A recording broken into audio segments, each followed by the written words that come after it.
제가 최근에 한 TV 프로그램에서 푸른 나무 재단이라고 하는 재단의 이사장인 김종기 이사장님이 나와서 인터뷰하는 내용을 본 적이 있습니다. 푸른 나무 재단은 우리나라 최초로 학교 폭력의 심각성을 사회에 알리고 예방과 치료를 위해서 설립된 청소년 NGO입니다. 이 푸른 나무 재단을 설립한 김종기 이사장은 원래는 S전자에서 중책을 맡아 밤낮 없이 주어진 책임을 끝까지 완수했던 직장인이라고 본인을 소개합니다. 그런 그가 좋은 직장을 그만두고 학교 폭력과 관련된 일을 시작한 계기가 있었다라고 하는데, 지금으로부터 27년 전에 사랑하는 아들이 16살, 즉 고1 때 학교 폭력으로 스스로 그 생을 마감했다라고 합니다. 아들의 이런 모습을 보면서 아버지는 그 뒤로 직장을 그만두고 학교 폭력을 예방하는 일에 뛰어들게 되었고 지금까지 오게 된 것입니다. 당시 아버지인 김종기 이사장은 중국 출장 중에 있었다라고 합니다. 중국 출장 중에 아들이 스스로 생을 마감했다는 소식을 듣고 아들이 왜 어린 나이에 스스로 그 삶을 마감했는지 영문조차 알지 못했다 합니다. 출장을 가기 전날 아들의 얼굴을 보았는데 그 아들의 얼굴이 무척이나 어두웠다고 합니다. 아버지는 그런 아들을 향해 힘내라고 한마디 말만 하고 그저 출장길에 올랐던 것입니다. 그렇게 아들의 죽음을 맞이한 아버지는 무엇이 아들을 죽음으로 이르게 했나라는 통안의 슬픔에 잠겼고 후에 학교 폭력으로 인해 아들이 스스로 생을 마감했다라는 사실을 알게 되었습니다. 이 사실을 알게 되었을 때는 도저히 참을 수가 없었다고 합니다. 그래서 수단 방법을 가리지 않고 가해자들을 없애버리고 나는 한국을 떠나겠다라고 다짐했다 합니다. 그렇게 복수를 다짐하고 가해자들을 한 명씩 만났는데 왜 그랬느냐라고 물었을 때 가해자들은 그저 벌벌 떨기만 했다 합니다. 그 모습을 보니 이 아버지는 복수하고자 했던 마음은 사라지고 측은한 마음이 들었다라고 합니다. 그래서 복수하는 것이 능사가 아니라 하늘에 맡기고자 했다 합니다. 그래서 다시는 이런 비극적인 죽음이 이 땅 가운데 있어서는 안 되겠다 싶어 학교 폭력 예방에 앞장서는 단체를 만들어 운영하기 시작했던 것입니다. 아들을 잃은 아버지는 너무 원통하고 한심하고 회한이 들었습니다. 그동안 아들은 돌보지 않고 회사 일에만 몰두했구나는 자책감으로 아무것도 할 수 없었다 합니다. 그래서 이제는 떠난 아들을 위해 같은 아픔을 겪고 있을 이들에 대한 의무감으로 이 푸른 나무 재단을 설립했다라고 합니다. 이 아버지는 회사에서만 책임을 다하는 삶을 살았습니다. 그러나 소중한 아들을 잃고 이제는 아들을 책임지는 삶, 아들과 같은 아픔을 겪고 있는 이들을 위해 책임을 다하는 삶을 살아가고 있습니다. 오늘 우리가 함께 읽은 본문 말씀에는 자신에게 주어진 자리에서 책임을 다하지 못한 이들에 대한 이야기가 나옵니다. 그런가 하면 책임을 다하고 있는 이의 이야기도 함께 나옵니다. 오늘 본문 1절 말씀에 보면 대제사장들은 새벽에 공회를 열어 의논합니다. 이들은 새벽 이른 시간부터 유대인 최고 결정기관인 산헤드린 공회를 열어서 예수님을 결박하고 끌고 가서 로마의 총독 빌라도에게 넘겨줍니다. 마가복음 14장 64절 말씀에 보면 산헤드린 공회에는 예수님을 신성모독이라는 죄목으로 사형 판결을 내리고자 합니다. 그런데 당시 유대인들은 로마의 속국에 해당하였기 때문에 사형 집행권이 없었습니다. 그래서 빌라도에게 넘겨주어서 예수님을 로마법으로 사형을 시키고자 했던 것입니다. 그런데 로마법에 의하면 종교적인 문제는 사형죄에 해당하지 않는다라고 합니다. 로마는 식민지의 종교에 우호적인 편이었기 때문입니다. 그래서 사내들인 공의회는 예수님을 스스로 왕이라고 불렀다라는 죄목으로 예수님을 죽이고자 하였습니다. 오늘 보면 15장 2절 말씀에 빌라도가 예수님께 당신이 유대인의 왕이요라고 묻고 있습니다. 이 빌라도의 질문이 사내들인 공의회가 예수님께 이와 같은 제목으로 고소했다는 사실을 보여주고 있는 것입니다. 반역죄, 반란죄는 사형감이기에 예수님을 이와 같은 제목으로 고소한 것입니다. 그런데 우리가 너무나도 잘 알고 있듯이 예수님께서는 로마의 속국 아래에서 로마에 반하는 독립운동을 하신 적이 없습니다. 로마의 반역죄를 저지른 적이 없으신 것이죠. 그런데도 사내들인 공의회, 대제사장, 장로들은 예수님을 로마에 반하는 반역죄를 저지른 죄인이라고 고소하고 죽이고자 하고 있는 것입니다. 종교 지도자인 대제사장이 로마에 반하는 독립운동을 이끈 적도 없는 예수님을 로마 총독에게 고소하고 있다. 그리고 그 예수님을 죽이고자 하고 있다. 어떻게 보면 정상이 아닌 것처럼 보여집니다. 차라리 문제가 있다면 신성모독죄로 자체적으로 예수님을 처형하는 것이 부끄럽지도 않고 일반적인 방법일 것입니다. 그런데도 로마 총독에게 예수님을 넘겨 예수님을 죽이고자 하고 있습니다. 그 이유는 예수님을 따르는 무리들이 두려웠기 때문이죠. 자신들이 예수님을 종교적인 문제로 처형한다면 후에 닥칠 그 반발, 그 뒷감당을 할 수가 없기에 로마 총독의 손을 빌어서 예수님을 죽이는 길을 택한 것입니다. 신명기 21장 23절 하반절 말씀에 보면 나무에 달린 자는 하나님께 저주를 받았다라고 말씀합니다. 나무에 달린 자는 하나님의 저주를 받은 자입니다. 예수님을 하나님의 저주를 받은 자라고 선언할 수 있는 로마의 처형법, 즉 십자가 형벌이 예수님을 따르는 무리들을 좌절시키고 해체시킬 수 있는 방법이라고 사내들인 공의회는 생각했던 것입니다. 그래서 자신들이 지금 처리하지 않고 로마 총독에게 예수님을 넘기고 있는 것입니다. 대제사장들, 장로들, 서기관들, 곧 유대 최고 결정기관인 사내들이는 그 책임을 로마 총독에게 넘기고 있습니다. 자신들이 책임을 지기에는 그 뒷감당을 할 수 없기 때문에 오히려 자신들이 위협을 받을지도 모르기에 책임을 로마 총독에게 떠넘기고 있는 것입니다. 또 한편 내가 유대인의 왕이냐라는 로마 총독 빌라도의 질문에 예수님께서는 오늘 보면 2절 하반절 말씀에 내 말이 옳도다라고 답하십니다. 예수님의 이 말씀을 세번역 성경은 이렇게 말하고 있습니다. 당신이 그렇게 말하였소. 공동번역 성경은 그것이 내 말이다라고 번역하고 있습니다. 즉 예수님께서 지금 빌라도의 말에 동의하신다라고 보기보다는 빌라도 너가 그렇게 말하고 있다, 그게 네 말이다라고 답하고 계신 것입니다. 이후에 빌라도가 계속해서 묻고 대제사장들은 여러 가지로 예수님을 고발합니다. 그렇지만 5절 말씀에 보면 예수님은 아무런 대답도 하지 않으십니다. 빌라도는 예수님의 이와 같은 침묵에 놀랐습니다. 저들의 고발은 거짓말입니다. 나는 억울합니다. 나는 죄가 없습니다. 이렇게 말하는 것이 맞을 텐데 예수님은 침묵하십니다. 예수님께서는 이전에 수많은 설교를 하셨고 유대 종교 지도자들과도 많은 논쟁을 하셨습니다. 그런데 지금 예수님은 죽음 앞에서는 오히려 침묵하십니다. 반면에 빌라도는 계속해서 예수님께 묻고 있습니다. 무리들에게도 묻고 있고 유대 종교 지도자들에게도 묻고 있습니다.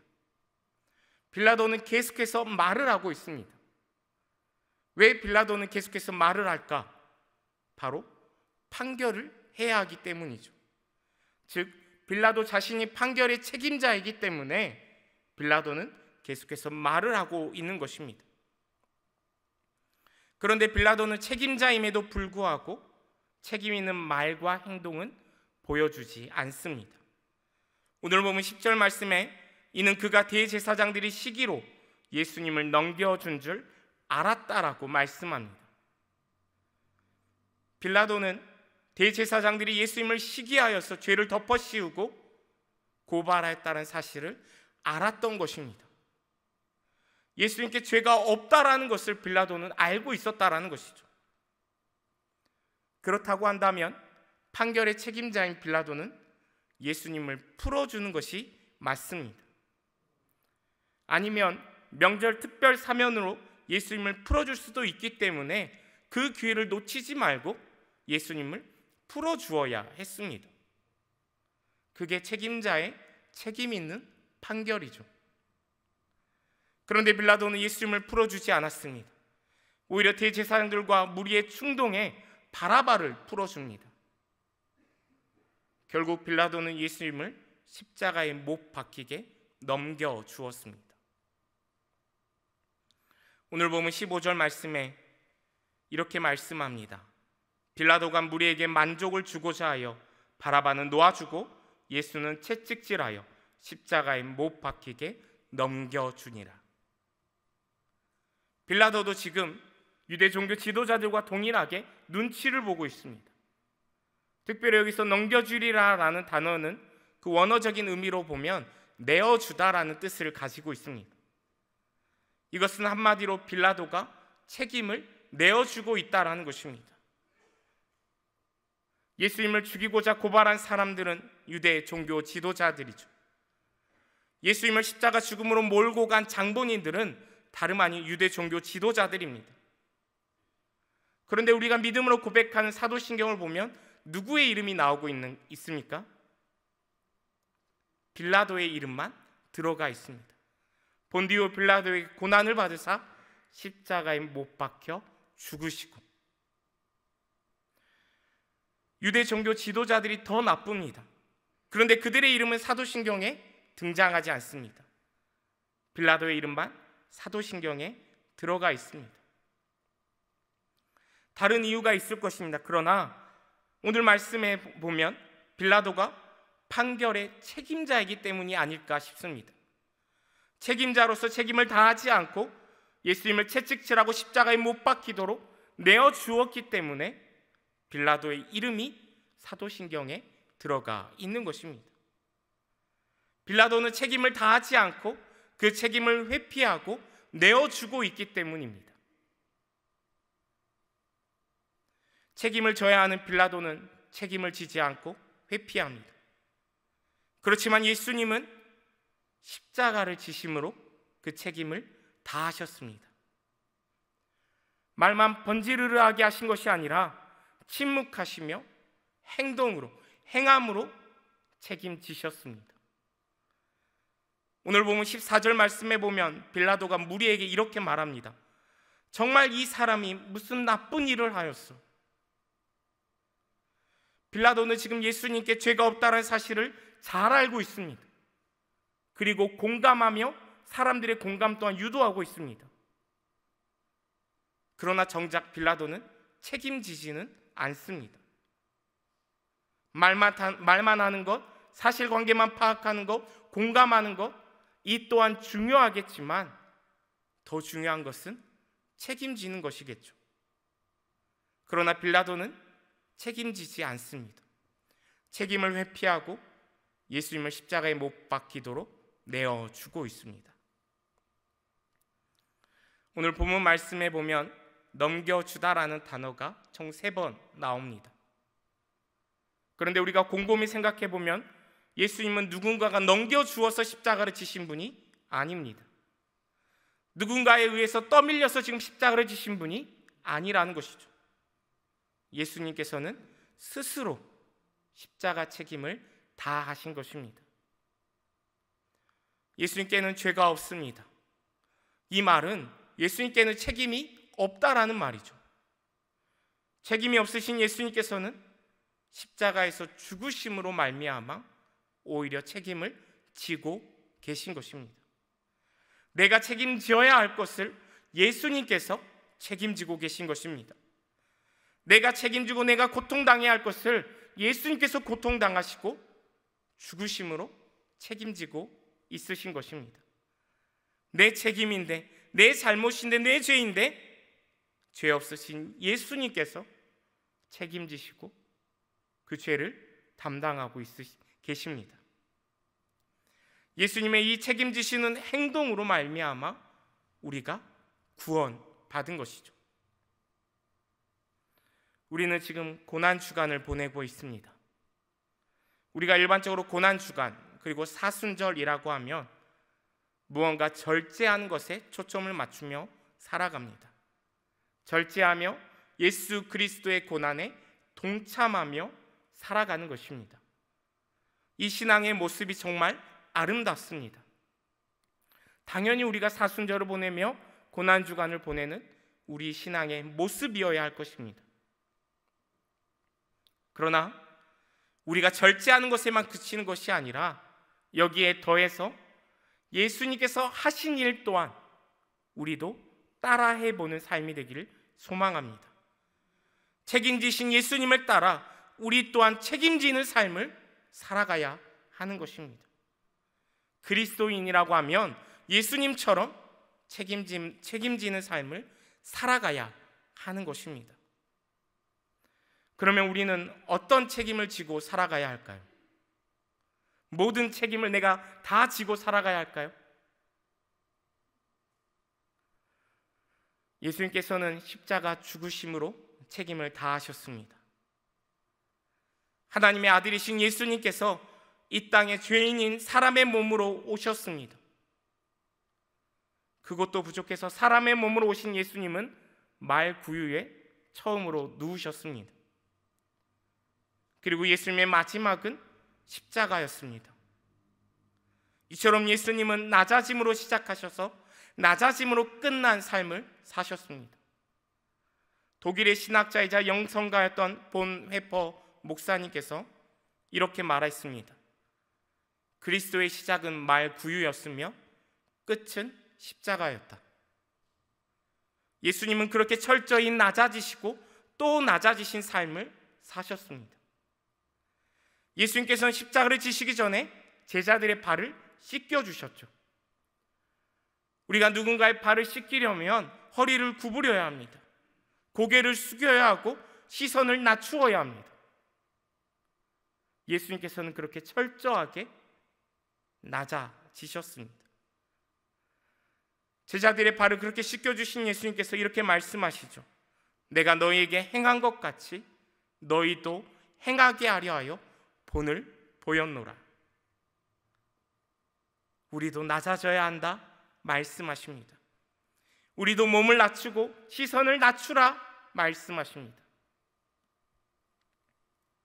구약성경 이사야 11장 6절과 6절에서 8절까지의 말씀을 보면 이렇게 말씀합니다. 그때 이리가 어린 양과 함께 살며 표범이 어린 염소와 함께 누우며 송아지와 어린 사자와 살진 짐승이 함께 있어 어린아이에게 끌리며 암소와 곰이 함께 먹으며 그것들의 새끼가 함께 엎드리며 사자가 소처럼 풀을 먹을 것이며 젖먹는 아이가 독사의 구멍에서 장난하며 젖된 어린아이가 독사의 굴에 손을 넣을 것이라.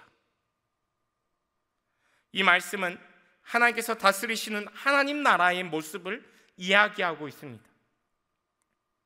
그러면서 하나님 나라는 이리와 어린 양이 함께 살고 표범이 어린 염소와 함께 누우는 나라라고 말씀합니다. 송아지와 어린 사자와 살찐 짐승이 함께 있고 암소와 곰이 함께 먹는다라고 말씀합니다. 여러분들 이게 무슨 말씀입니까? 이리와 어린 양이 함께 있으면 이리가 어린 양을 잡아먹는 것이 당연하죠. 암소와 곰이 함께 있으면 곰이 암소를 해치는 것이 당연합니다. 그러나 하나님 나라는 강자에 의해서 약자가 잡아먹히는 것이 아니라 함께 살고 함께 눕고 함께 먹는다라고 말씀하는 것입니다. 예수님이 그러셨던 것처럼 하나님 나라는 강자가 내려와서 약자와 함께 살아가는 나라입니다. 강자, 힘을 많이 가진 자, 많이 소유한 자가 낮아져서 약자와 더불어서 함께 살아가는 것이 하나님 나라라고 말씀합니다. 예수님께서는 친히 이 낮아짐의 본을 보여주셨습니다. 이 낮아짐의 책임을 십자가 죽으심으로 다 하셨습니다. 사랑하는 우리 성도님들, 저와 여러분 또한 우리의 삶의 자리에서 이 낮아짐의 책임을 다 할 수 있었으면 좋겠습니다. 쉽지 않은 일이죠. 제가 최근에 신방을 하면서 이런 이야기를 들었습니다. 요즘에 삼시세끼 밥을 끼니 때마다 챙기는 일이 너무나도 힘들다고. 음식을 잘 못하는 저, 집에서 숟가락만 놓을 줄 아는 저는 이 말씀이 잘 공감이 되지 않았습니다. 죄송합니다. 근데 오늘 말씀을 준비하면서 생각해 보니까 삼시세끼 밥을 준비하는 일이, 끼니 때마다 그것을 챙기는 일이 보통 낮아지는 일이 아니구나. 가족을 위해서, 사랑하는 남편을 위해서, 사랑하는 아내를 위해서 정말 낮아지는 모습이구나 생각되었습니다. 삼시세끼를 챙겨주시는 그 사랑과 행함이 낮아짐의 책임을 다하는 귀한 일이라 생각됩니다. 또한 우리 자녀들을 보면 아직 잘 모릅니다. 그리고 이제 자라고 있는 자녀들을 보면 이해하기가 쉽지도 않습니다. 그러나 더 알고 더 많이 경험한 부모가 낮아져서 자녀를 이해하는 것이 당연하다 생각됩니다. 그것이 우리 부모의 책임을 다하는 것 아닌가 생각됩니다. 부모가 보면 답답하죠. 게임만 하고 있고 이걸 해야 되는데, 이 생각도 해야 되는데 그렇지 않은 자녀를 보며 답답합니다. 그러면서 무조건적으로 이게 자녀를 위한 길이라고 자녀에게 강요하고 이 길로만 따라가라고 한다면 낮아지는 것이 아니라 자녀라는 연약한 존재 위에 오히려 힘을 가지고 군림하는 것이 아닌가 생각됩니다. 제가 어릴 적에 가장 듣기 싫었던 말이 한 가지 있습니다. 다름 아닌 너가 뭐가 피곤하다고 그러냐, 이 말이었습니다. 여러분도 다 경험해 보셨겠지만 놀고 먹는 것도 피곤하지 않습니까? 비록 어린 나이지만 학교 생활하는 거, 공부하는 거, 친구들과의 관계 속에 있는 거, 미래에 대해서 고민하는 일, 어린 나이지만 이것을 해내고 있고 이 일이 쉽지 않다라는 것입니다. 근데 부모는 자녀를 향해 낮아지지 않고 너가 뭐가 피곤하다고 하냐, 오히려 자녀를 윽박지르고 자녀에게 부모가 생각하는 길로만 제시하고 있다는 것이죠. 부모는 자녀를 향해 낮아질 수 있어야 합니다. 낮아지는 책임을 다해야 하는 것입니다. 또한 나와는 정말 다른 남편, 아내, 이해하기가 더더더 어렵죠. 그렇다고 해서 내가 더 많이 알아, 내 말이 더 맞아, 늘 우리가 이렇게 목소리 높이고 서로 소통하지 않는 것이 아니라 아내를 향해, 남편을 향해 내가 먼저 낮아져서 더 사랑해야 하는 것입니다. 내 경험과 내 뜻의 자리에서 내려오고 아내를 향해, 남편을 향해 낮아져야 하는 것입니다. 여러분들 직장 생활하고 사업을 하시면 어떻습니까? 더욱더 흰 경험의 연속입니다. 내가 내려놓고 포기해야 할 일들만 가득합니다. 내 자존심마저 내려놓아야 할 때가 많습니다. 그렇게 열심히 일하는데 정작 집에 오면 존경과 존중은커녕 내 존재조차도 찾기가 어려울 때가 있습니다. 이렇게 낮아짐의 책임을 다하며 최선을 다하는 우리의 삶이 주님과 함께하는 삶이라 생각됩니다. 낮아지는 책임은 멀리 있는 것이 아닙니다.